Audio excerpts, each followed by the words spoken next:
3월의 꽃샘 추위가 다시 들이닥쳤습니다. 마음도 점점 추워집니다. 연예는 바카스다 김문석입니다. 하경원입니다. 이혜인입니다. 오늘의 초대 스님은 우리 회사에서 가장 최고인 미인이라고 소문난 이혜인 영화 전문 기자를 모셨습니다. 네, 반갑습니다. 미인은 아니지만. 지난번에 오늘 또 제 두 번째 출연. 네. 세 번째 출연이죠. 세 번째입니다. 게스트가 몇 번 나오는지 잘 모르시는. 두 번째 출연하고 와서 말들이 많았죠. 두 번째요? 가족들이 네. 여러 같은 성원을 보내주셨다는. 그건 첫 번째입니다. 네, 첫 번째입니까? 첫 번째입니다. 두 번째부터는 별로 관심 없어 이제. 언니와 저기. 네. 더 이상 관심도 없어 이제. 제가 그 말 안 했거든요. 얼굴이 나온다고 해가지고. 그래서 오늘은 영상 없이 네. 목소리만으로. 다행입니다. 두 번째 걸 본인이 보시고 모니터를 하셨다고 영상을. 네, 봤습니다. 어땠습니까? 저는 그 영상을 중간쯤까지 영상이 찍힌지 몰랐는데 네. 얼굴이 너무 크게 나오는 거예요. 그리고 막 계속 딴짓하고 거만하게 앉아있고. 거만한 게 아니죠. 거의 이쪽으로 앉아있어요. 왼쪽으로 이렇게 치우쳐서. 그래서 댓글에서 그런 댓글이 있었죠. 이혜인 기자님 너무 애처로 보인다. 맞아요. 그런 게 있었습니까? 네. 근데 못 봤는데 그거는. 너무 한쪽으로 기대 앉으신 모습이 애처로 보이더라고요. 근데 지금도 약간 차장 쪽에 잘 안 가게 되지 않나요? 네. 네. 근데 기자 입장에서는 뭔가 호감이 가고 좀 다가가고 싶은 사람이 돼야 되는데 약간 멀어지고 싶은 사람이 된다는 건 만나는 사람보다 점점 한 번 만나면 그다음부터 만날 생각을 안 해. 쉽게 질리는 스타일. 그렇죠. 나만 계속 쫓아가고. 이런 부분을 좀 쉽게 알 수 있는 부분들이 이 김 차장의 손을 거친 많은 게스트들이 지금 다 저희를 떠나서 속속 팟캐스트를 만들거나 출연을 하고 있어요. 그래서 지금 염 아나운서가 그 FTV 그 팟캐스트를 해서 저희를 이미 넘어선 이후 이동엽 씨도 지금 팟캐스트에 따로 하나 나가고 있어요. 지금 그 불금쇼를 했던 최욱 씨가 운영하는 삼시 두끼 그게 지금 거의 20위권이에요. 저희는 오늘 순위가 보니까 680몇인데 이동엽 씨가 거기 계속 나오고 있습니다. 혜인아, 너의 그 입김이 드디어 너의 역할이 굉장히 막중해졌다 이제. 제가 보기에는 이혜인 기자가 새로 또 하나 만들어서 나갈 거예요. 저희가 이렇게 하면 우리는 거의 뭐 거치고 나면 바로 질려서 그렇죠. 나가는 팟캐스트 사관학교라고 할까? 사관학교라고 표현하시는 건 좋게 표현하시는 거 아닙니까? 맞잖아요. 우리 너무 출연자 관리가 안 되는 거 아닙니까? 지금? 우리한테 길을 받아서 잘된. 우리는 본인은 왜 길을 안 내시고 딴 분만 주시고. 우리는 팟캐스트 인큐베이터라고 할까? 괜찮네요. 진짜? 인큐베이터. 괜찮나? 점점 이제 아마 저쪽으로 올 것 같습니다. 미리 자리 옮기는 것도 괜찮고요. 네, 알겠습니다. 마이크 이쪽 쓰는 것도 괜찮으니까. 네, 하기 전에 요즘 뭐 새로운 근황 없습니까? 없습니다. 새로운 말을 그냥 탁 걸어버리네. 새로운 근황이 없습니다. 빨리 진행하십시오. 오늘 차장이 준비한 게 많으시다고 그래가지고. 너무 턱 걸어버리니까 또 갑자기 할 말 없어. 제가 크게 기대하고 있습니다. 네. 우리 하경원 기자의 댓글 소식부터 한번. 네. 댓글 한번. 근황은 본인 근황은 얘기 안 하시고요. 근황 아니 뭐 드라마 2월 말 방송한다더니 3월이 지났는데도 지금 방송이 안 되고. 네, 그 제목도 제가 알아냈어요. 고독한 낚시꾼 고조선. 자, 이게 제가 이 방송을 하면서 가장 이해 안 되는 두 사람이 있습니다. 이 임성한 작가의 그 드라마를 계속 편성해주는 드라마 국장과 FTV 편성팀 이해가 좀 안 되는데 지금 좌초된 거 아닌가요? 좌초까지는 아닌 것 같고요. 지금 촬영이 잠시 중단됐습니다. 왜요? 섭외의 어려움 때문에. 주연 배우의 연기력 때문은 아니고요. 주연 배우 연기력은 극찬하더라고요. PD들이. 이행 기자 잘 모르시겠지만 이동엽 씨도 출연했어요. 진짜요? 전화해가지고 불렀습니다. 와라. 근데 중요한 건 출연료도 안 주고. 지금 이행 기자도 3번째 나오는데 출연료 안 받았죠? 출연료요? 받았습니다. 어떻게요? 주시던데? 어떻게요? 계좌번호를 계좌에. 진짜요? 네. 이행 기자는 이제 사내에 이제 인사니까 그런데 외부 인사가 오면 수천을 안 줘요. 아니 근데 그래서 이런. 그건 사실은 내가 좀 이동엽 선수한테 좀 5만 원 따로 주시기를 하시지 않았어요? 아니요. 그래서 좀 그렇잖아요. 그래서 웬만한 거 주기에 이런 대배우 대개그맨한테 주기가 우리 회사 너무 부끄럽다. 그래갖고 내가 뭘 말해줘야 되나 말아야 되나 이런 생각했다가 동엽 선수가 지난주에 그 정도도 괜찮다 이래갖고 조치를 취하도록 했습니다. 이동엽 씨가 지금 우차사를 나왔거든요. 지금 이제 아저씨도 이제 끝나고 아. 그러니까 그만둔 건 아니고 코너가 없어가지고 이제 안 나가는데 이제 좀 시간이 많아요. 그래가지고 이제 이것저것 하고 이제 팟캐스트도 나가는 모양인데 아무튼 출연료 단속을 좀 잘 해주시길 바라겠습니다. 네. 그 이동엽 선수한테 꼭 좀 말씀드리고 싶습니다.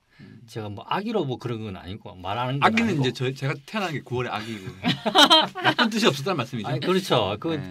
우리 회사 이미지상 너무 적은 돈을 주니까 이게 좀 우리 회사 이미지를 깎는다. 이렇게 내 말을 안 했는데 괜찮다 그러니까 바로 조치를 취했습니다. 동엽 씨한테 아니면 좀 삼시두끼 들으시는 분들한테 좀 한마디 해주세요.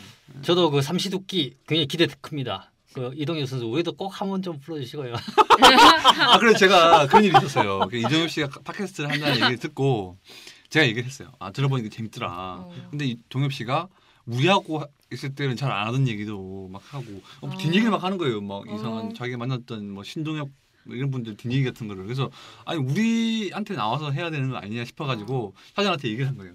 아니 수위도 높고 굉장히 좋더라. 그러니까 차장이 뭐라고 하셨냐면 가만 안 두겠다. 동엽이 이거 혼내야겠네. 이렇게 하면서 전화를 하셨어요. 바로 제 앞에서. 그러더니 동엽아 재밌던데 이러면서 좋겠더라. 와 재밌더라니 이러면서 갑자기 칭찬을 막 해주시는 거예요. 네. 우리 제가 야단치는 거는 뭐 원하지도 않았지만 삼시두끼 우리 이동엽 선수의 이동엽과 최욱의 삼시두끼 꼭 팟캐스트 거기 1위. 누구 나오시는 건지 아십니까? 그렇죠. 최욱이랑 네. 나오잖아요 또. 육각수도 나오시죠. 육각수 조성환 씨. 그 흥부하기가 막 혹시 이행 기자 아나요? 알죠. 이행 기자 그냥 어렸을 때 나왔던. 저 초등학교 때 그 뭐지 1위 하고 그랬는데 서태지 아이들 제쳤던 유일한 그룹. 네. 그래도 녹음 시스는 우리가 조금 더 좋은 것 같습니다. 근데 컨텐츠가 안 되잖아요. 아 거기는 살벌하더라고요 토크가. 차장 뭐 농담으로도 나가신다는 말씀하지 마시고요. 왜요? 탈탈 털리실 겁니다. 영혼까지. 아니 이동엽 선수가 초청해준다 그랬는데. 초청해도 우리 회사의 그런 뭔가 급을 보여주는 그렇습니다. 일이 되기 때문에 가서 무리를 일으키시면 저희끼리 하는 거야 뭐 저희 그런 뭔가 허물이 될 수 있겠지만 외부 나가서 그게 아니죠. 가서 우리 경쟁 프로그램을 바로 망치고 돌아와야죠. 아니 무슨 경쟁이에요? 거기는 편집이 있지 않습니까? 아예 안 나와요 재미없으면 멘트가 거기 보니까 저희처럼 거의 리얼타임 다 살리지 않습니다. 거기는 중간중간 다 자르더라고요. 그렇습니다. 아 그리고 이제 되게 중요한 근황이 이제 이행 기자가 네, 부상 네. 투혼. 저 지금 부상 투혼 중입니다. 어디 아팠습니까? 네 어제 장염이 걸려가지고 응급실에 다녀왔습니다. 어느 병원 응급실에 갔습니까? 건국대학교 병원에 건국대병원. 갔다. 건대병원까지? 네. 이야. 근데 뭘 먹었길래? 점심에 해물 스파게티를 먹었는데 그게 좀 맛이 갔었던 것 같아요. 그래서 제가 볼 때는 이 계기를 해서 한번 누웠어요. 그렇죠. 그쵸. 이행 기자가 아직 좀 뭐랄까 이 열정이 남아 있고 뭔가 이 패기 있는 기자라는 것이 보이는 이유가 보통 저 같았으면 누웠습니다. 바로 전치 한 2주 누웠어요. 병원 가서 바로 입원하고 입원해야지. 바로 진단서 떼서 누웠을 텐데 이행 기자는 바로 하루 만에 툭툭 털고 심지어는 오전에 하는 저 일정 왔어요 지금. 그죠? 대단하십니다. 팟캐스트는 그렇게 힘들지 않은데 네. 기사랑 인터뷰가 너무 많아가지고 그래요? 결근하면 안 되겠더라고요. 최근에 이제 또 후배 기자가 새로 왔잖아요. 네네 그렇습니다. 그래서 이제 선배가 됐는데 부서에서. 네. 어떠세요 좀? 이게 선배가 돼 보니까 약간 알 것 같은. 예전에 선배들의 것도 고충을 좀 알 것 같은 게 있나요? 네네 그 지면에 이제 기사를 쓸 게 없으면 아무래도 후배를 쪼게 되는. 네, 후배를 쫀다기보다는 책임감을 느껴서 저희가 뭐라도 해야 되지 않나 이런 생각이 많이 들고. 자세가 틀리네 벌써. 니는 투배를 쪼은다 그러고 이거는 벌써 자기가 주체적으로 뭐 한다 그러고 말이야. 저는 주체적으로 하면서 하지 않습니까? 그래? 근데 요즘에는 약간 쪼고 싶은 마음이 드는데요. 그건 기자의 본능이죠. 네. 쪼는 거는. 심지어 뭐 저는 김 차장 같은 선배들 쪼고 있으니까. 아니 뭐 제 인터뷰를 하시고 막 출고를 안 하시는 거 있잖아요. 발제를 안 하시고 그러면서 제가 여쭤봤어요. 그러니까 발제 해야 되나? 아니, 기자가 매일매일 발제를 해야죠. 그러면 쓰고 그러면 뭐 개인 블로그에 올리실 거예요. 그러니까 맞나? 써야 되나 맞지? 이러면서 하시더라고요. 그래서 이제 이행 기자의 부상 투혼, 장염 투혼. 네. 그 레스토랑 어디였습니까? 바로 밝히십시오. 지금 빨리. 그 종로 경찰서 인근의 스파게티 집인데 제가 아무래도 그냥 많이 먹어서 근데 체한 것 같아요. 그 다음부터는 이행 기자 그런 증상이 있으면 바로 누구세요 그냥. 네. 옛날에 박은경 기자도 요 정세로 바로 일주일간 바로 입원했습니다. 저는 누워야 됩니다. 그래서 제가 입원할까 진짜 심각하게 고려를 했는데 그러니까 입원을 안 하면은 결근 안 하게 해줄 것 같더라고요. 그래서 입원하고 싶었는데 단순 장염이라고 집에 가래서 입원도 못 하고. 어떻게 좀 자해라도 하고 그랬어요. 병원 복도에서 좀 구르든가 해가지고 좀 입원을 하는 쪽으로 네. 권해드리겠습니다. 그러면 뭐 그래도 그냥 별로 재미없네요. 그냥. 네, 재미없네요. 아 이게 32개 듣다가 저희 거 들으니까 진짜 재미없네요. 이거 큰일 났네 진짜. 저희는 진짜 600건 팟캐스트가 만나봅니다. 전혀 긴장감도 없고 재미가 없네요. 자 그러면은 긴장감을 좀 살려서 재밌게 댓글을 한번 읽어드릴 텐데 네. 짧게 해주세요. 지금 지난주에 사실은 저희가 이제 에이지 요시자키 상이 나와서 댓글 소개를 원래 해야 되는데 못했어요. 왜냐하면 이제 이분이 잘 이제 한국말도 좀 서투시긴 하고 우리의 그런 역사를 잘 모르시다 보니까 말씀을 드리면 좀 그럴 것 같아서 지난주 일단은 올려주신 분들은 죄송하지만 소개가 안 될 것 같고요. 네. 이번 주에 올려주신 분들 좀 말씀을 좀 드릴게요. 김시영님이 이제 이종엽 씨 굉장히 좋아하시는 분이신데 연예는 바카수다가 최욱의 삼시두끼보다 더 재밌어지고 이건 약간 SF 영화 같은 얘기인데 인기가 많아지길 바랍니다. 그러기 위해서는 이종엽 씨가 삼시두끼도 하면서 연예인은 바카수다도 고정으로 같이 하면 대박 날 것 같습니다. 이분이 예전에 이제 김 차장을 나가라는 김 차장이 나가시고 이종엽 씨가 고정으로 해라 이랬던 분인데 제가 봐도 괜찮은 것 같아요. 괜찮은 것 같은데. 제가 봐도 진짜 그 정상급의 팟캐스트 제가 이제 쭉 들어봤거든요. 불금쇼라든지 아니면 그 전창걸 씨가 하는 어너더 타임 508 아니면 불금쇼 그다음에 삼시두끼 이런 거 쭉 들어보니까 확실히 잘 나가는 팟캐스트들은 역시. 뭔가 그런 게스트와 패널 이런 MC 사이의 팽팽한 긴장감 그 뭔가 그 고수들끼리의 그런 일합 이런 게 느껴지는데 저희는 그냥 토크가 가면 긴장해서 분위기 확 떨어지는 저도 많이 분발을 해야겠지만 아무튼 공동의 분발이 필요하다고 생각합니다. 이런 분위기에 맞춰서 이제 댓글 한 분이 TJS 분님이 남겨주셨는데 잘 듣고 있습니다. 차장님 화이팅. TJS 누굽니까? 모르죠 그거는. TJS 태진아는 아니고 TJS님이 차장님 화이팅. 근데 이건 김 차장님인지는 주어가 좀 표기되어 있지 않기 때문에 다른 우리 회사에 많은 차장님이 계시니까 그렇습니다. 뭐 어쨌거나 좋습니다. 레인보우 픽시님이 남겨주셨는데요. 이제 이게 지난주에 이제 요시자키 씨가 이제 레인보우 얘기를 많이 하고 하셨어요. 근데 어제 연락이 왔습니다. 뭐라고요? 어제 쇼챔피언을 갔거든요. MBC 뮤직에서 하는 이 그렇구나. 양반이 드디어 레인보우를 만났어요. 그래서 그래서 인증샷을 저한테 보냈어요. 이게 제가 좀 보여드리기가 좀 복잡한데 아무튼 레인보우를 뒤에 세워놓고 이렇게 찍는데 입꼬리가 거의 뭐 눈썹이 닿더라고요. 굉장히 기분 좋아하는. 그래서 혼돈이 아리가또 이렇게 이 양반이 레인보우 멤버 전부를 만난 건 거의 처음이라고요. 그 방에서 대기실에서. 레인보우는 그냥 노래가 안 좋아서 못 듣는 겁니다라고 냉혹한 댓글을 남겨주셨는데 솔직히 레인보우 노래는 타 걸그룹들에 비해 차별성이나 특별한 점이 없다고 해야 되나? 그렇다고 안무가 그렇게 눈에 띄는 그룹도 아니고 걸스데이가 기대해라는 노래와 멜빵춤으로 갑자기 뜬 것처럼 레인보우도 노래랑 안무만 잘 만나면 확 뜰 수 있는 그룹인데 이번 노래도 그다지 이제 블랙스완이라는 노래가 있었는데 맞아요 별로더라고요. 그 멜론 차트에서 쭉쭉 떨어지고 지금 거의 100위권으로 지금 나가고 있더라고요. 그리고 데뷔 5년차 넘는 그룹이 스캔들, 사건 사고, 팀 내 불화, 이슈 등 화제성이 없는 것도 참 대단하다. 진짜. 이 팀은 거의 그런 거죠. 그러니까 SNS에 자기가 밥하거나 쿠키 만들거나 가죽 공예 해가지고 올린 걸로만 화제가 그림 그리고 그죠? 그럼에도 불구하고 5년 동안 살아남았다는 건 엄청난 거죠. 살아남은 건지 근근히 버틴 건지 모르겠습니다. 왜냐하면 네, DSP라는 회사가 아니었다면 맞아요. 이 레인보우라는 팀을 계속 볼 수 있었을까 싶기도 하거든요. 근데 이번 활동을 통해서 좀 전기를 마련하면 좋을 텐데 요시자키 씨의 그런 바람이 좀 이루어질지는 좀 두고 봐야 될 것 같습니다. 그 뚜벅뚜벅님이 남겨주셨어요. 요즘 MBC 드라마 빛과 그림자를 다시 보고 있는데 어찌나 몰입이 잘 되는지 재미있습니다. 장철환이라는 인물 누굴 닮지 않았습니까? 외모와 분위기가 똑 그분입니다. 누굽니까? 정광열 씨가 그분을 롤모델로 하지 않았나 싶습니다. 아님 우리 사회 엘리트 계층의 전형을 연기하신 건지 아무튼 연기가 대단합니다. 이렇게 말씀해 주셨어요. 이 정광열 씨가 되게 악당으로 나오는데 굉장히 좀 머리가 흰데 이걸 누구 닮았다고 해야 될까요? 우리 중에? 그거 아니에요? 이걸 뭐 사실 이런 거 따지면 보통 보면 그 대통령 이런 분들하고 비교를 하잖아요. 보통 그분과 이러면 근데 사실은 남자분이 아니잖아요. 지금 대통령이. 그러니까 저는 이분이라고 생각했거든요. 저희랑 같이 계신 분이라고 생각했는데 악역. 외모와 분위기가 똑 그분입니다. 그분을 롤모델로 누굴까요? 아무튼 궁금합니다. 여기까지 댓글이 달았는데 저희가 지금 평균 하루에 0.5개씩 달리고 있어요. 진짜 이거는 은경 선배가 계실 때랑 아닐 때 정말 이 편차가 크다는 점. 이 저희가 이제 남아 있는 저희가 뭔가 이제 보완해야 될 점이 아닌가. 그리고 이제 은경 선수는 이제 보내주세요. 어디 보내? 좀 자기 갈 길 가게 놔두십시오. 아 그럼 왜 자꾸 카톡 보내십니까? 저는 안 보냈습니다. 계속 온다고 그러시는데. 무슨 소리? 그래서 뭐 유령이 보내. 연락을 일부러 안 받으신다고 그러시는데. 유령이 보냈는 갑지.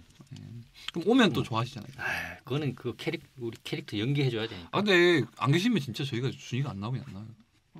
심각한 문제입니다. 이거는. 뭐 혜인이 있잖아. 근데 은경 선배가 있으면 순위가 100위씩. 안 그래 안 그래. 절대 안. 그러니까 이행 기자도 하긴 한데 이게 고정으로 나올 수 있는 상황은 아직은 아니다 보니까 계속 나와야 이제 캐릭터도 나오고 그리고 일단은 기본적으로 그렇죠. 덤벼줘야 됩니다. 아, 저희 방송은 김 차장한테 많이 덤벼야 재미가 네. 있어요. 근데 이행 기자는 아직까지는 좀 간을 보고 있기 때문에. 네. 또 저랑 연차 차이가 많이 나시니까. 그렇죠. 그리고 이행 기자 성격이 또 대놓고 또 물어뜯는 성격도 아니고. 물 뜯으면 그렇습니다. 죽는다 그냥. 그렇죠. 네. 제가 계속 몇 년째 물어뜯고 있지만 맛도 없고 그렇습니다. 아무튼 그러면 이제 지금부터는 이제 김 차장의 오롯한 시간으로 제가 그렇죠. 우리 영화 전문 기자를 모셨으니까 또 네. 영화에 대해서 얘기 한번 쫙쫙 씹어 돌리면서 한번 네. 들어보겠습니다. 네. 그죠? 알겠습니다. 오늘의 주제는 뭡니까? 잘 모르겠는데.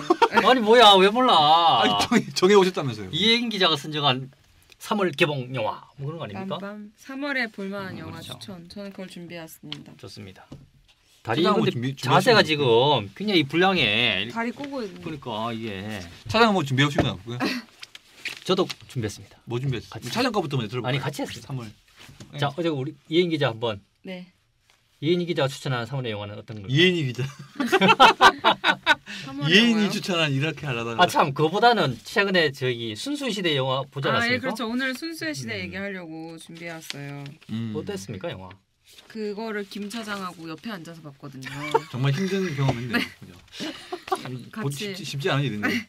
같이 점심 사주셔가지고 점심 먹고 같이 봤는데 재밌죠? 너무 재미가 없어가지고. 재미없습니까? 아니, 너무 재미없다 하셨잖아요. 아닌가? 아 왜 또 말씀을 하고 또 방송 재밌으셨어요? 별로였지 않았어요? CJ 듣고 있어. 정광필 선수 듣고 있어. 아니 들어라. 아니, CJ 재미없는 영화만 배급하고. 아니 그 기자 그런 얘기는 재미없다고 해야지 재미없으면.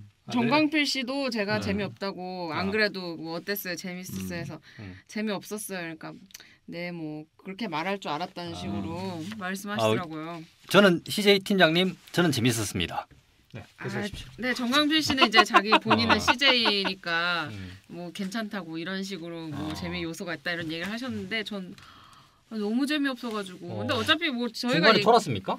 졸진 않았습니다. 왜냐하면 그 야해가지고 졸리진 않아요. 그럼 영화 어. 소개를 좀 잠깐 해주실까요? 네. 어떤 영화인지? 순수의 시대 네. 그 3월 음. 이게 개봉이 언제죠? 3월 19일인가? 뭐 아무튼 3월 다음 주인가 다다음 주에 개봉을 하는데 차장이 보신 영화한테 준비를 안 해줬어요. 이게 음. 그 실시간 예매율 오늘 검색을 해서 보니까 1위가 킹스맨이고 2위가 순수의 시대더라고요. 그러니까 오, 한국 좋네. 영화 중에선 지금 최고 아 기대작. 어. 오늘 개봉이네요. 오늘 개봉. 아 오늘 개봉이에요? 5일 개봉이네요. 아 네. 좋네. 그래서 최고 기대작이고 그리고 청소년 관람 불가인데 굉장히 야합니다 영화가. 네 그 줄거리. 줄거리는 네. 줄거리는 김 차장 한번 차장이 소개 더 잘 아시지 해주세요. 않나요? 차장은 제작 보고에도 가시고 신하균 네. 씨 인터뷰도 하시고 내 지난번에 순수의 시대 그 줄거리 말하다가 은계한테 그렇게 쫑꼴 먹었잖아. 쪼꼬 먹은 그대로 해주십시오. 제가 또 해드릴게요. 네네. 쪼꼬를 먹는 게 재밌습니다. 저희는. 네. 때는 조선 전기 이성계가 막 조선을 건국하고 씹어 돌릴 때. 그때 지금 네. 왕자의 난을 바로 앞둔 시기죠. 그때 상상의 인물 김민재 장군이 등장합니다. 김민재 장군은 짧게 하세요. 짧게. 알겠습니다. 재미없게 하지 마시고.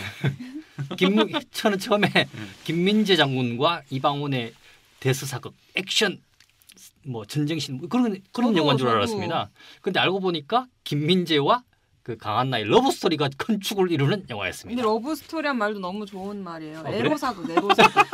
에로사극이죠. 보는데 에로가 많은 거 에로사극이에요. 네, 에로가 많네요. 네, 조금 그 배드신이 굉장히 많긴 많더라고요. 네, 네. 그런 영화였습니다. 그래서 둘이 어떻게 합니까? 김민재랑 이방원이랑. 결국은 그거는 이제 뭐 보통 영화 가상의 인물은 다 바꿔서. 죽잖아요. 죽겠네요. 야 대단하다니 진짜. 아니, 대단해요. 역사에 없는 사람이니까 죽여버려야죠. 그래? 나오면 안 되잖아요. 그래서 그렇죠. 그러니까 결국은 뭐. 죽었겠죠. 뭐. 사랑을 위해 모든 걸 던져버린 김민재 장군이죠. 네, 그렇죠. 그러니까 김민재라는 장군이 나오는데 그 사람이 정도전의 양아들이에요. 그래서 이제 참 없을 것 같은 사람을 딱 만들었네요. 네, 근데 양아들이라고 딱 양아들인데 설정해가지고. 열한족 출신이라서 이제 자기 출신에 대해 컴플렉스가 있고 이제 인정받기 위해서 엄청 열심히 사는 사람. 열한족이라고 하면 김연한 기자. 네, 저희 동기 김여란 기자. 김연한 기자도 열한족 아닙니까? 네. 이렇게 좀 해주세요. 좀 중간에 살려줘야죠. 토크를. 네, 여튼 이제 김민재라는 인물이 뭐 조선 군의 총사령관까지 올라가면서 되게 인정을 받는 무인인데 이제 항상 약간 결핍이 있는 거예요. 자기는 인정도 못 받고 자기 아버지도 자기 사랑해주지 않고 뭐 아내도 약간 정략 결혼 같은 그런 거고. 컴플렉스도 좀 똘똘 뭉친. 그렇죠. 근데 이제 이 사람은 왕권을 수호하는 게 되게 중요한 목표라고 생각을 해서 이성계 왕권을 그런 지키기 위해서 되게 열심히 싸우고 이제 아들인 이방원이 계속 자기 왕권을 가져오려고 하잖아요. 그러니까 왕자의 난. 그래서 또 이방원을 견제해야 되고 막 이런 힘든 상황이 있었는데 기녀를 우연히 만나게 돼요. 가희라고. 네, 그게 강하나 씨. 네, 그게 강하나 씨. 강하나 씨가 예전에 이제 그 영화제에서 네, 그렇죠. 노출 드레스로 화제가 됐다. 그래서 이제 그 사람한테 홀딱 반해가지고 자기 가진 걸 다 내려놓으면서 불나방처럼 뛰어드는 그런 사랑 이야기인데 일단 19금이고 너무 야해요. 너무 그럼 이 청취하시는 많은 남자 관객들은 관심을 가져도 됩니까? 가질만 하죠. 그냥 야한 거 보러 극장에 가시면은 뭐 만족하고 오실 것 같은데. 그런 거 있잖아요. 나중에 IPTV 공급되고 이제 파일이 돌 때쯤을 기다리시는 분도 있잖아요. 그래서 그렇죠. 제가 이렇게 영화 다운 사이트에 가면 그 리뷰가 쭉 쓰잖아요. 그 네티즌들이. 그러면은 시간을 써놔요. 이렇게 3분 15초, 14분 20초 이래가지고 그 뭔가를 딱 보면은 배드신 시간을 이렇게 타임라인을 딱 잡아가지고 후기라고 쓰시는 분들 있더라고요. 그렇죠. 그리고 그게 기사가 제일 많이 나온 게 그거잖아요. 강한나 극중 세 남자와 모두 배드씬 있어. 그러면 강한 씨하고도 배드씬 있는 모양이죠? 네, 그렇죠. 강하늘, 신하균, 장혁 씨랑 배드씬이 다 있습니다. 고생이 많았네요. 네, 그렇습니다. 고생 많았죠. 근데 저는 이 캐스팅이 그러니까 이 신하균 씨나 장혁 씨 같은 경우에는 좀 드라마에서 각광을 받았던 분이에요. 그렇죠. 공교롭게도 그 장나라 씨랑 또 호흡을 맞췄던 분이에요. 왜냐하면 맞죠. 그 누구보다 그 널 사랑해 그 운명처럼 널 사랑해 거기서 장혁 씨랑 이제 장나라 씨가 연기했고 미스터 백에서 또 신하균 씨랑 장나라 씨가 했는데 장나라 씨는 그러니까 약간 사극 드라마 같지 않았다. 네, 맞아요. 그런 느낌이 아니었어요. 그런 생각이 들었어요. 그러니까 영화라기보다는 그냥 TV에 틀 거를 갖다 스크린에 튼 게 아닌가 생각이 들 정도 그런 느낌이었는데 보신 분들의 생각이 좀 궁금해요. 사장은 재미없다고 하셨잖아요. 근데 갑자기 좀 재밌다 그랬어요. CJ 듣고 있어. 왜요? CJ 뭐가 무서워요? CJ 뭐가 무서워요? 무서워라. CJ 뭐가 무서워요? 광필 씨 미안합니다. 광필 씨한테 좀 개인적으로 미안한데 CJ엔 별로 미안하진 않네요. 정광필 씨는 이제 CJ 엔터테인먼트 홍보팀 막내입니다. 막내 계속 출연하고 있는. 제가 사실은 전화를 한번 했어요. 나와달라고. 그랬더니 황급히 당황하면서 저 나가도 돼요? 이러면서 막 이러더라고요. 그래서 그러면 마음의 준비만 하고 계세요. 그러고 이제 이번 주는 섭외를 안 했는데 곧 나오실 거니까 CJ 영화 좀 해명을 해주실 거라고 생각합니다. 그다음에 이제 다음 영화는 자연스럽게 그냥 이행 기자하고 저하고 본 영화를 좀 소개해 주실 거예요. 살인의 의뢰를 좀 살인의 의뢰 보고 싶은데 살인의 의뢰가 얼마 전에 이제 언론에 그 시사를 했고 지금 인터뷰를 어떤 배우들 좀 전 김성균 씨 한 분 했습니다. 했습니까? 네, 어제 저도 어제 했는데 그러면 저희하고 비슷한 시기에 했네요. 그러면 영화 소개를 좀 이행 기자가 해주실까요? 네, 살인의 의뢰는 이 영화는 이제 12일 날 개봉. 그렇죠. 영화입니다. 이것도 19금 영화고요. 뭐 요점부터 말하면은 이제 뭐 추격자나 이런 느낌의 연쇄살인범이 나오는 영화예요. 그래서 이제 김상경 씨가 형사로 나오고 뭐 아무튼 그 연쇄살인범이 계속 사건을 일으켜서 김상경 씨가 이제 연쇄살인범을 잡죠. 근데 잡으니까 그게 이제 박성웅 씨. 근데 알고 보니까 자기 친동생을 박성웅이 이제 마지막으로 죽인 걸 알게 된 거예요. 윤승아 씨가 이제 그 그렇죠. 동생 역할로 나오죠. 근데 이제 그 동생의 남편이 김성균. 그렇죠. 네, 근데 이제 김성균 처남. 네. 그렇죠. 저 동생이 부인이라고 하지 마시고 처남이 김성균. 제가 못 배워가지고. 네. 근데 이제 김성균이 그것 때문에 이제 시체도 못 찾고 분노한 나머지 3년 동안 이제 집에서 수양을 하면서 파워업을 하죠. 그렇죠. 몸도 키우고 계략도 세우고 이래서 파워업을 이제 합니다. 복수 작전에 나서는. 그러니까 이제 김성균 씨가 항상 뭐 이웃사람 이런 데서 살인범으로 나오고 조폭 이런 것만 맡다가 피해자 역할을 처음 맡아서 좀 화제가 된 영화이기도 합니다. 네. 이 영화는 이제 손영호 감독의 영화인데요. 이 분이 굉장히 그 데뷔작 아니에요, 장편 데뷔. 그리고 장편으로는 거의 이제 처음 네. 이제 그 메가폰을 잡는 그런 분인데 굉장히 첫 영화부터 그러니까 스릴러의 그런 형식을 띠고 있지만 네. 굉장히 함의가 많잖아요. 네, 맞아요. 그러니까 이 영화에서 좀 개봉 이후에 뭔가 이제 영화적 외적인 부분으로 이제 외제적인 비평을 했을 때 굉장히 좀 얘기할 만한 부분이 건더치가 많을 것 같은데 그러니까 예를 들면 뭐 사형제라든지 그렇죠. 아니면 뭐 좀 여러 가지 그런 그 사형 좀 존치뿐 아니라 그 뭔가 연쇄살인범의 피해자를 이제 관리하는 시스템에 대한 그런 게 있는데 그런 논란이 아니지만 그런 담론이 좀 생길 것을 감독도 알고 있었는지 그런 얘기를 했잖아요. 네, 네. 그런 얘기를 좀 소개를 해주실까요?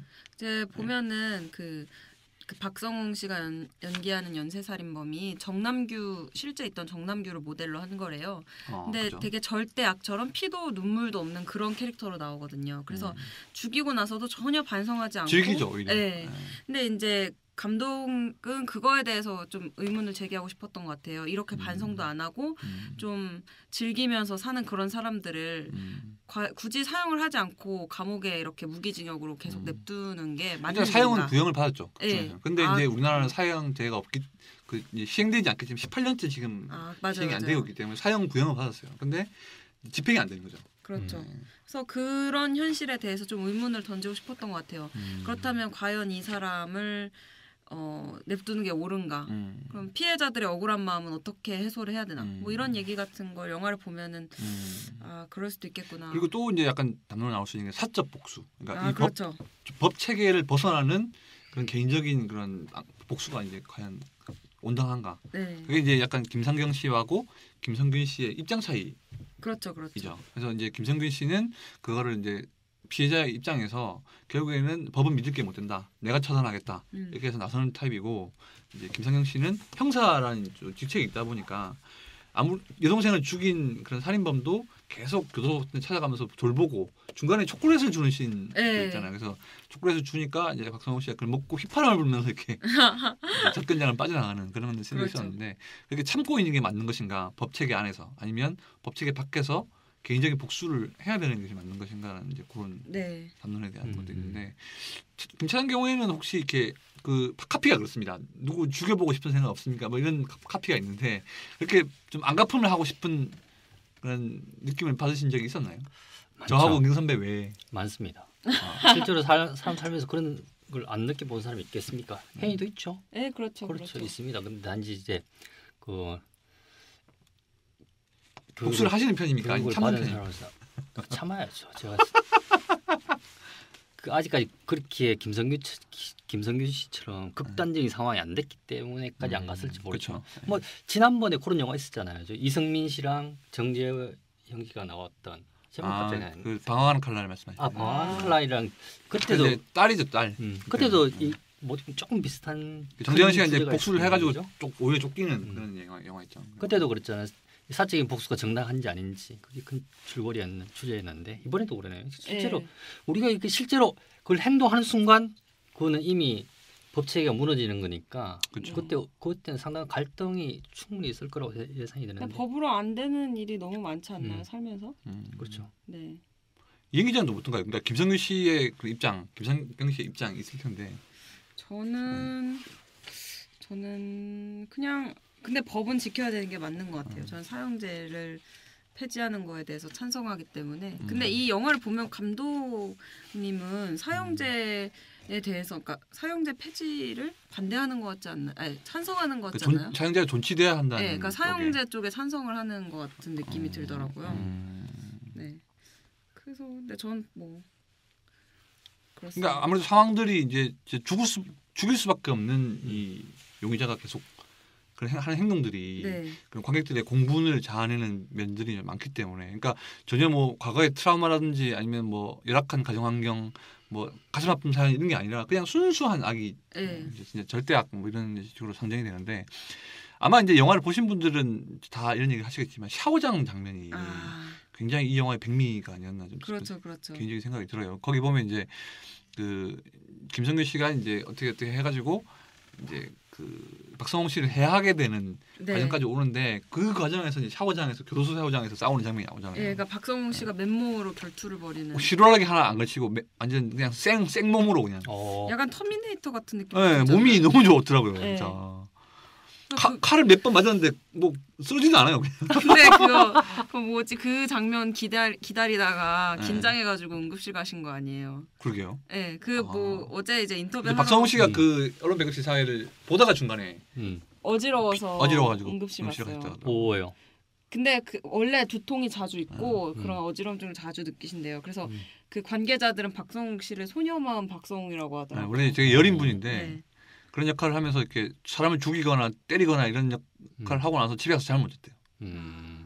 김성규 씨도 어제 인터뷰를 해보니까 이웃 사람한테 그랬다 그러더라고요. 아 맞아요. 자기 스스로 되게 더럽게 느껴지고 벌레처럼 느껴졌다. 내가 내 스스로 너무 막 혐오스럽고 그래가지고 막 그런 게 좀 힘들었다는 얘기를.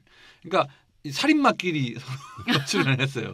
이웃 사람에서 약간 김성규 씨가 그런 역할이었거든요. 이유 없이 사람 죽이고 막 이런 그런 역할을 했는데. 근데 이번에는 자기 상황에 너무 몰입해서 무슨 뽀로로 보면서도 울었다고 그러잖아요. 그렇죠. 네. 제가 영화를 이제 사실 이제 보다가 초반에 저는 되게 울컥했던 게 뭐였냐면 그 설정에 보면 그 김성규 씨가 이제 결혼을 막 하고 이제 와이프가 있고 와이프가 딱 그 임신 테스트키트기를 딱 사용을 한 다음에 딱 임신이 떠가지고 확진을 받으러 갔어요. 산부인과에. 그래가지고 임신했다는 사실을 알고 이제 전화를 하잖아요. 근데 그 얘기를 안 하고 그냥 중대 발표가 있으니까 집에 빨리 와 했는데 그게 마지막이었어요.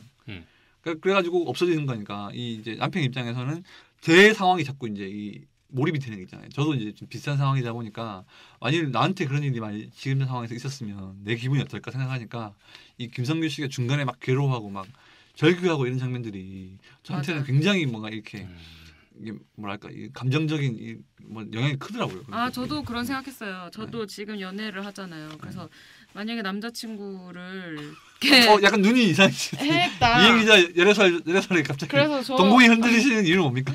저도 저 영화 보면서 진짜 그런 생각했어요. 내 남자친구를 지금 저렇게 박성웅 씨 같은 연쇄살인범이 죽였다. 그럼 나도 사적 복수를 할 수 있겠다 이런 생각했었거든요. 남자친구를 많이 좋아하나 봐요. 아니 열받지 않나요? 그냥 근데 남자친구면은 그래도 이 와이프 남편이나 이런 거 좀 덜 할 수도 있는데 그죠? 에이 무슨 소리 하시는 거예요? 이행기자의 그런 사랑이 굉장히 좀 충만하네요 요즘에. 그러니까 원래 연애할 때가 가장 좋고 결혼하면 좀 시들한가요? 근데 애가 좀 생기면 좀 다르거든요 감정이. 애기가 같이 있다는 생각을 하면. 제가 그런 얘기도 자주 해요 남자친구랑 그 뭐 예를 들어 회사나 뭐 일 관계자들하고 있었던 뭐 불만 같은 거 저한테 와서 얘기를 하잖아요. 네. 그럼 너무 화가 나는 거예요. 그래서 굉장히 공감 능력이 좋네요. 아니, 너무 화가 나가지고 나도 뭐 이렇게 이제 피곤하다고 하면은 잘 못 만나고 뭐 나도 이렇게 아껴주는 뭐 맨날 그런 표현을 해요. 아니 나도 다를까봐 얼굴을 제대로 못 만지는데. 지금 뭐 하시는? 염장 지르는 거죠?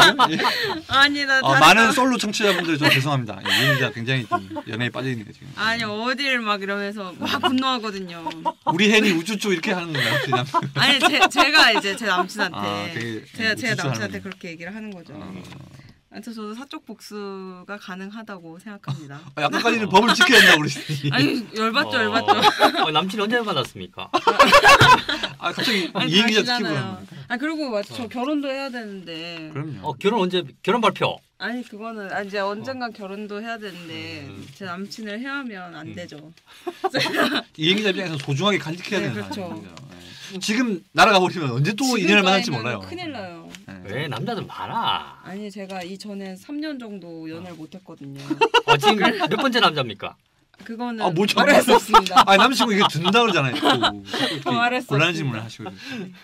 그래서 이제 살인 의뢰 같은 경우에는 그런 스릴러적인 그런 면을 좀 지키면서 약간 담론을 만들려고 했던 부분도 있고 마지막에 또 좀 반전이 좀 있잖아요. 그 부분은 뭐 저희가 설명드릴 수 없지만 좀 뭐랄까 좀 다들 좀 벙찌게 만드는. 그렇죠.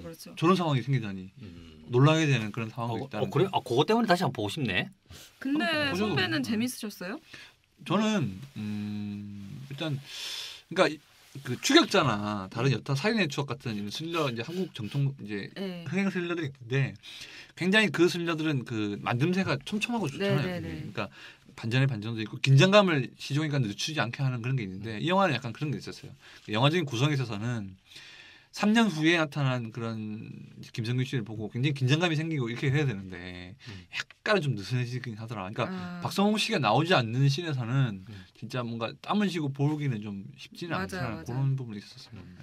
나는 그 예고편을 보고 나서 뭐야 이거 살인의 추억 아류 아니야? 이런 생각이 들었거든요. 김상균 씨가 그런 얘기를 많이 들었대요. 그러니까 약간... 이건 살인의 추억 플러스 이웃사람 플러스 신세계 아니냐.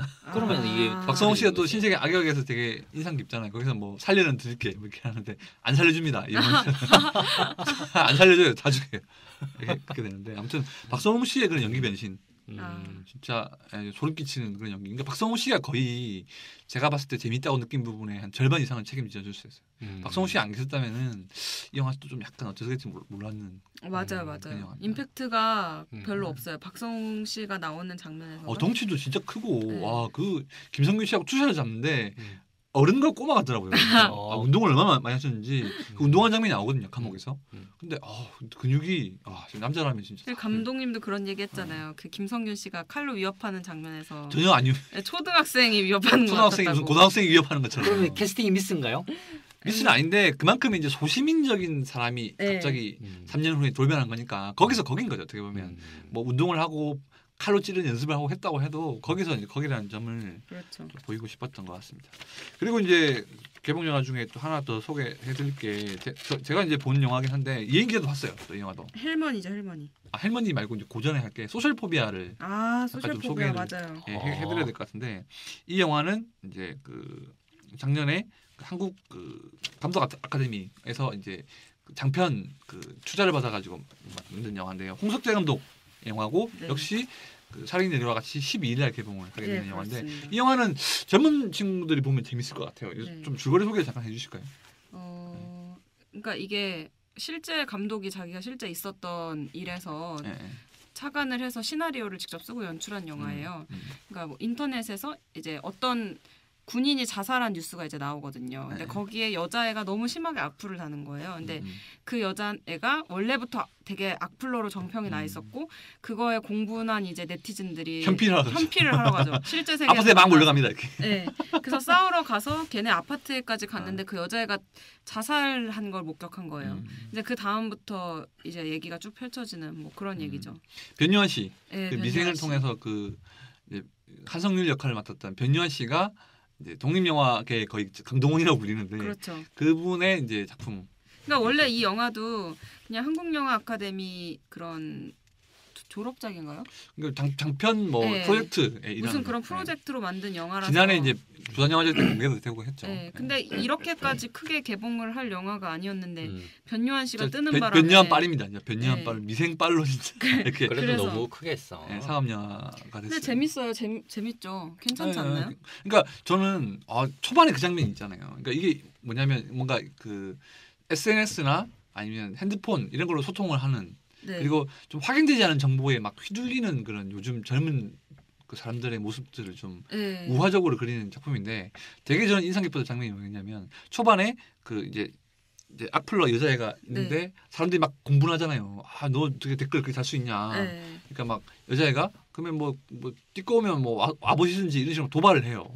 그러니까 사람들이 막 PC방에 모여가지고 얘한테 사과를 받으러 가자 하면서 모여요. 근데 어떤 애가 그걸 생중계를 해요 인터넷에서. 그렇죠. 아프리카 TV로. 아프리카 TV 같은 걸로 이렇게 보니까 아우프리카로 나오죠. 아우프리카. 그게 똑같이 할 수는 없으니까 아우프리카로 나오는데 그걸로 막 이제 VJ가 진행하는데 PC방 애들이 모여요. 근데 애들이 모이면 반갑습니다 막 이렇게 서로 인사를 할 줄 알았는데 각자 자리에 앉아가지고 막 메신저를 하는 거예요. 그러니까 알고 보니까 바로 옆 사람이고 옆 사람인데 그냥 메신저로 서로 얘기를 하는 거 있잖아요. 그러니까 그렇죠. 그런 장면이 나와요. 그래서 야 이건 모였는데 인사 안 해. 그러니까 야 뭐 여기가 무슨 동아리냐 이러면서 막 이제 하는 장면이 있는데 그러니까 그런 생각이 들었어요. 그러니까 요즘 많은 친구들이 근처에 서로 모여는 있지만 각자 뭔가 누구랑 연락은 하고 있잖아요. 근데 옆에 사람하고는 그렇게 감정적인 교감을 잘 하지 않는 그런 요즘의 그런 젊은 친구들의 소통 방법 그런 게 좀 보였던 것 같아요. 저는 이게 실제 일이라고 해서 도대체 무슨 실제 일인가 찾아봤거든요. 근데 그거더라고요. 2008년에 베이징 올림픽 때 누가 그 축구 결승에서 0대 0으로 비겼나? 뭐 아무튼 잘 못한 경기가 있었는데 기성용 선수 미니홈피에 가가지고 악플을 달은 그 사건을 토대로 한 거더라고요. 그래서 찾아갔대요, 우리 네. 실제로. 그래서 네티즌들이 그 악플 다른 여자의 신상을 털어서 그 집 근처에 있는 PC방까지 가가지고 쳐들어갈 것처럼 위협을 했던 일이 있대요. 그까지가 이제 모티브고 이제 그 여자애가 죽었다 그 설정은 이제 영화부터 시작되는. 네. 실제로 그런 실제로 많이 일어나니까 실제로 현필부터 실제로 산사까지 일어난 사건까지 있었으니까. 네, 그쵸. 저희도 그런 상황이 있을 수 있잖아요. 시골 사나이님이 이렇게 방송을 듣고 올라오셔가지고 김 차장을 하고 싸우면 현피가 됩니다. 절대 만나고 싶지 않습니다. 시골 사나이님 현피를 기대하시는 분도 좀 있기도 하고. 네. 제가 얼마 전에 또 찾아오라고 주소도 말씀드렸는데 안 오시네요. 절대 만나고 싶지 않습니다. 소셜 포비아 재밌을 것 같으신가요? 차장 어떠세요? 얘기 들어보니까. 제가 보기엔 차장하고 잘 안 만든 것 같아요. 차장이 소통이 잘 안 되는 분이. 일단 처음에는 제목부터 마음에 안 들고요. 아, 제목으로 이 사람을 끌어당기는 힘이 없어. 그건 괜히 약간 멀리하고 그렇네요. 싶어. 소셜법의 제목 보고 왠지 안 보고 싶어. 조금 제목이 이렇게 먹물빌 나지 않나요? 소셜 그죠. 포비아. 좀 다르게 했어야 될 것 같은 느낌. 현피 원정대. 그렇죠. 인터넷 살인 뭐 이런 걸로 그런 거를 했으면 그러면은 좀 좋겠는데. 그 원래 이렇게 독립 영화니까 네. 관객들을 좀 더 끌어들일 수 있는 그런 제목을 했으면 좀 더 좋았지 않았을까. 그렇죠. 되게 재밌고 상업적으로 흥행할 만한 요소가 많은데 그래 너무 이거 봐. 너무 독립 영화처럼 느껴지는 그런 게 있어요. 제목을 바꿨어야지. 바보 같은 놈.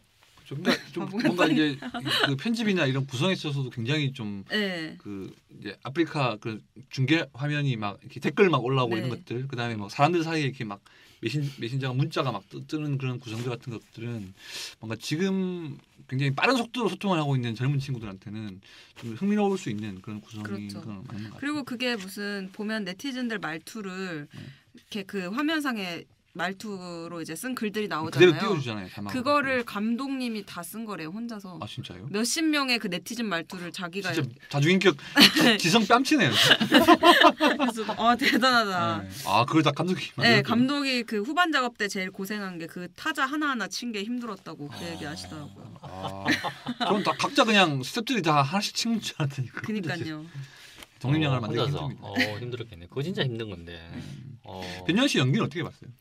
역시 잘하더라고요. 그러니까 되게 멀쩡하죠. 근데 변요한 씨보다 같이 나온 그 이주중. 다른 배우가 연기 인상적이었어요. 그 하진호 역할 네. 하용민 하용민. 역할을 하던 이주중 씨 이분이 또 독립영화에서 유명한 분이긴 하고 그러니까 좀 남자 배우들이 좀 어린 배우들이 많이 나오니까 좀 이렇게 여자 관객들이 좀 많이. 네, 저는 근데 보는. 변요한 씨 얼굴 보는 것만으로도 영화 재밌던데. 변요한 씨 되게 경찰 준비하는 그런 고시생 너무 느낌을 그런 느낌을 잘 잘 살렸어요. 살렸어요. 노량진에서 보면 컵밥 먹고 막 이런 장면도 나오고 노량진에서 이제 경찰학원 다니는데 주 촬영 장소가 노량진이었습니다. 음. 그래서 공부 많이 하신 분들 좀 기억에 남으실 것 같고 그리고 작품 하나 이제 또 준비해 오신 게 있었죠. 김수미 씨 작품. 헬머니. 이게 보니까 네, 네. 그 10위까지 예매 순위를 조사해왔는데 네. 2위가 순수의 시대, 그리고 5위가 헬머니, 7위가 살인을 해, 9위가 소셜 포비아 이렇게 4개 들어있더라고요. 진짜 헬머니가 꽤 높네. 네, 그러니까요. 근데 헬머니는 영화 보셨어요? 네, 어땠어요? 지금 표정이 너무 심했어요. 미간이 짚으셨어요. 이 기자 미간이 짚으셨습니다. 아니 근데 제가 그 헬머니 감독이 만든 싸움의 기술 영화를 싸움의 기술. 제가 진짜 좋아하는 영화예요. 또 재밌게 봤는데. 그래서 저는 한 20번 봤거든요. 너무 좋아해서. 근데 싸움의 기술은 굉장히 좀 어떻게 보면 학원물 같기도 하면서 막바지는 되게 암울했거든요. 예. 그래서 진짜 사람들이 보는 사람들이 다 뒤통수를 맞는 느낌이 그런 있거든요. 주제 의식도 잘 담겨 있고 재밌는 영화인데 이제 그분이 이제 가루지기를 그 다음 영화로 만들고 아이고. 그 이제 오늘 공백기가 개봉이네요. 있다가 그죠? 오늘 개봉. 헬머니를 3월 5일 만든 거죠. 개봉입니다. 헬머니. 근데 정말 너무 조금 기대에 못 미쳤어요. 진짜요? 선배도 보셨잖아요. 저는 헬머니 못 봤어요. 제가 김 차장을 보내려고 그랬는데 김 차장이 안 가셨어요. 안 보신 거예요? 안 갔다고 말하면 안 되지. 안 갔잖아요. 저희가 못 간 거지. 청취자한테 거짓말하면 안 되지 않습니까? 안 간 거나 못 간 거나 안 본 거나 마찬가지니까. 솔직하게 말해야지. 그게 이제 설정이 헬머니가 김수미 씨가 욕을 엄청 잘해서 그 사람이 욕만 하면 사람들이 막 다 기겁하고 도망가고 막 그럴 정도로 욕을 잘하는 할머니로 나오는데 이제 욕 배틀 대회 우연히 나가게 된 거죠. 이제 뭐 그런 건데 욕을 되게 많이 해요, 무튼 배틀 대회. 근데 별로 안 세던데. 그게 이 영화의 그 페인이구나. 네. 이미 페인이요? 그래. 왜? 헬머니 김수민이 이미 요거 이미지가 이미 방송에 다 소비를 다 했잖아 캐릭터로. 근데 재밌긴 한데 그래? 저는 그러니까 그 김수미 씨가 욕을 할 때만 조금 재밌는데 그게 한계가 있을 수밖에 없는 게 여성 비하 욕이라거나 진짜 센 욕은 할 수가 없잖아요. 그죠. 그러니까 거의 뭐 비유를 들었다거나 뭐 시베리아 벌판에서 귤 깐다 귤 까라 약간 이런 이런 느낌의 욕만 잔뜩 하는 거예요. 음. 그러니까 좀 재미가 없죠. 그리고 그 스토리 자체에 감동적인 걸 억지로 우겨 넣으려고 해요. 이제 김수미 씨의 뭐 그러니까 어렸을 때 키우던 아들들과 오해로 뭐 헤어지게 되고 뭐 이런 것들을 계속해서 이제 감독은 눈물 재미 이렇게 계속 그 가려. 우리나라 영화의 공통적인 약간 실수 네. 그런 거죠. 근데 저는 진짜 너무 실망했어요. 평도 다 안 좋더라고요. 할머니는 배급사가 어딥니까?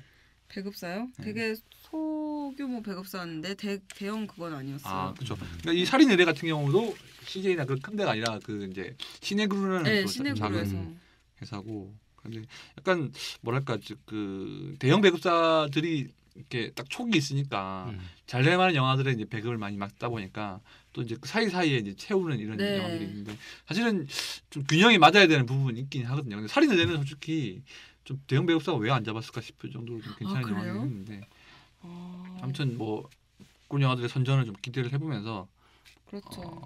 근데 3월엔 한국 영화가 임팩트 있는 게 없네요. 뭐 원래 영화 비수기라고 하지 그쵸. 않나요? 2월에도 좀 그렇지 않았습니까? 2월 3월 네, 그러니까 한국 영화 계속 재밌는 게 안 나오니까 킹스맨 같은 게 계속 1위 하고. 12월 1월 뭐 이래 명량 국제시장 이래 다 가져가 버렸으니까. 그니까요. 그래서 요즘 그런가요? 한국 영화계 별로 재밌는 게 없는 것 같아요. 그러면 이행 기자 그 외에 뭐 본 영화 중에서 재밌게 본 저요? 영화 혹시 있나요? 아 저는 위플래시 그거 2번 봤어요. 그 아카데미 시상식에서 상도 많이 받았잖아요. 그쵸, 나무조연상도 타고. 그래서 위플래시 추천드립니다. 꼭 한 편을 봐야 한다면 이 영화를. 네. 김 차장은 뭐 보신 영화 없으니까. 원래 제가 채피도 지금 보내드리려고 했는데 채피도 시간이 안 돼서 못 가고. 예. 채피 네. 근데 채피도 재미없어요. 재미없어요? 아 보셨어요? 재미없는 것밖에 없네요. 네. 재미없는 걸 왜 날 보내려고? 그러니까? 재밌는 건 제가 가야죠. 그 보내. 이 플래시 거리 또 추천. 위플래시 강력 추천. 진짜 강력 추천입니다. 버드맨은 어떻습니까? 그거는 안 봤습니다. 근데 추천을 그거는 합니까? 호불호가 갈리던데. 그건 약간 영화 취향이 고급스러운 분들은 극찬을 하고 아닌 분들은 너무 어렵다고 하시는 분들도 있더라고요. 야 근데- 그럼 나와서 말 조심해야 되겠다. 네, 왜요? 재미없다 그러면 바로 저질로 찍힐 거 아니야. 아 그거 아니라. 아이. 그런 게 아니라. 생각 없는 놈. 뭐 이렇게. 차장 재미없다 하실 것 같은데. 이 토크가 항상 가면 잉 특유의 긴장감이 없어지고 빨리 우리가 저 멘트를 빼앗아 와야 돼. 네 그렇습니다. 그러면은 쭉 보신 영화 중에서 뭐 3월에 이 작품은 좀 꼭 챙겨봐야겠다 싶은 추천작 네 차장은 사장부터 받아볼까요? 저는 뭐 아무래도 좀 피하고 싶은 작품은 있죠. 뭐 피하고 싶은 거. 피하고 싶은 작품은 순수시들 좀 피하고 싶고요. 본인이 역시 결국 실토하셨어요.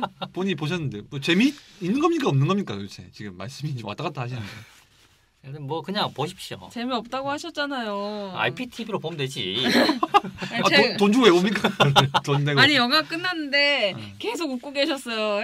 이거 뭐가 영화 이게 뭐야 이러면서 계속 웃고 계셨어요. 그래놓고 처음 오셨을 때는 재밌다고 CJ 들어주십시오 재밌습니다 하시더니 다시 보내줬잖아요 지금. 뭐 그렇습니다. 뭐 어쨌거나 뭐 재밌어 하시는 분들도 있지 않겠습니까? 그런 쪽의 영화를. 없을걸요. 이 사람이 네가 뭘 알아? 너무 재미없어요 순세 시대. 그 저희의 그렇습니다. 팟캐스트의 미덕은 그거죠. 확실하게 보시는 분들의 돈을 아껴드린다. 네네. 그런 목적으로 저희는 얘기를 해야 돼요.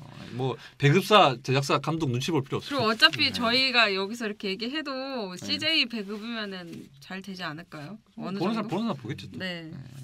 그럼 이행 기자는 뭐 추천해줄 만한 작품? 저는 한국 영화 중에서는 네. 꼭 보신다면 그나마 살인의 애가 제일 나은 것 같고 사실은 제일 괜찮았던 거는 뭐 소셜포비아도 젊은 분들은 보면 재밌어 하실 것 같고요. 제일 강력 추천하고 싶은 거 아까 말씀드린 위플래시. 위플래시. 네, 드럼 치는 영화인데 진짜 재밌어요. 그 드럼 그런 실제 드럼 연주하고 이런 것들이. 아니 그러면 한국 영화 안 보면 안 돼요? 꼭 안- 봐야 돼요? 아 근데 영어 자막 그걸 자막을 싫어하시는 분이 있을 수도 있잖아요. 그래요? 네.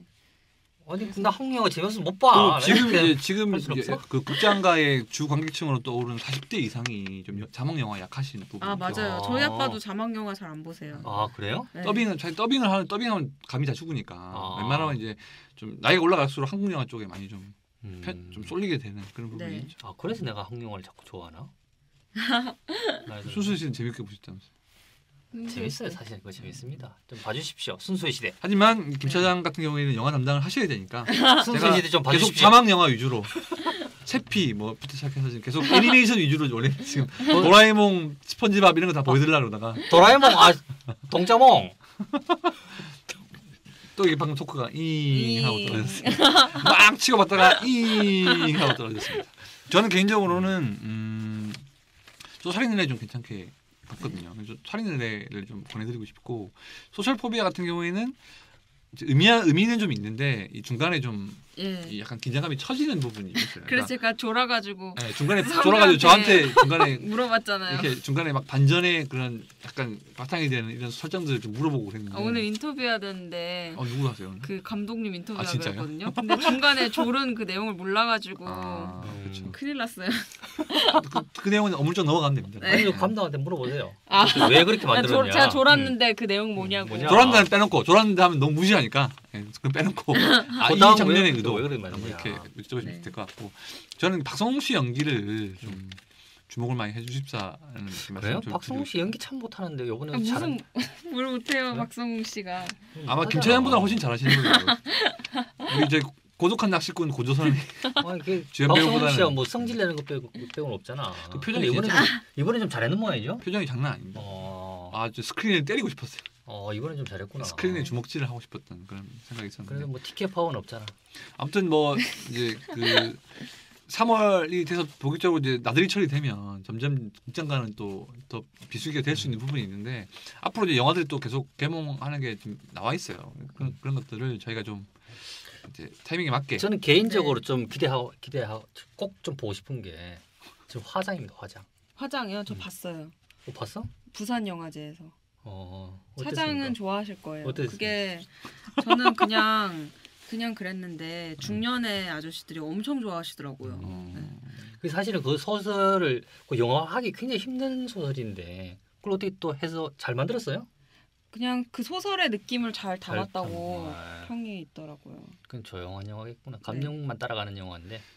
김차장은 조연이야 별로 안 좋아하십니다. 아, 배드신 많이 나오는 거 좋아해요. 중년에 그 호르몬을 생산시켜주는 그런 4월 개봉 예정이죠. 네. 그 명필면 산 건데요. 저는 개인적으로 그게 좀 기대됩니다. 화장이요? 사실 안성기 씨 연기라는 게 너무 있게 한 50년 동안 연기를 했잖아요. 네. 그래서 오늘 아침에 웹기사를 쓰셨어요. 화장 영화에 대해서. 아니 뭐 숫자를 막 쓰셨더라. 안성기의 숫자 이래가지고 58, 65 뭐 이래가지고 좀 뭔가 싶어가지고 제목을 왜 이렇게 길게 하시는 거예요? 제목을 두 줄로 하세요. 그러면 데스크안에 다 안 나와요 이게. 한참을 뒤로 봐야 돼 이런 제목. 제가 화장이 조금 기대됩니다. 네. 저는. 알겠습니다. 이렇게 또 나 추천한 영화까지 또 소개를 해드리고 뭐 김 차장의 그런 주제대로 왔는데 참 토크가 이게 재밌었죠? 네, 무난하게 가네요. 그죠? 빨리빨리 그거는 뺏어왔어요. 네. 별 5개 분위기가 중에 몇 틀리고. 점입니까? 별 5개요? 5점 중에 몇 오늘 개입니까? 그 방송을 얘기하시는 거죠. 그렇죠. 문익점? 뭐야?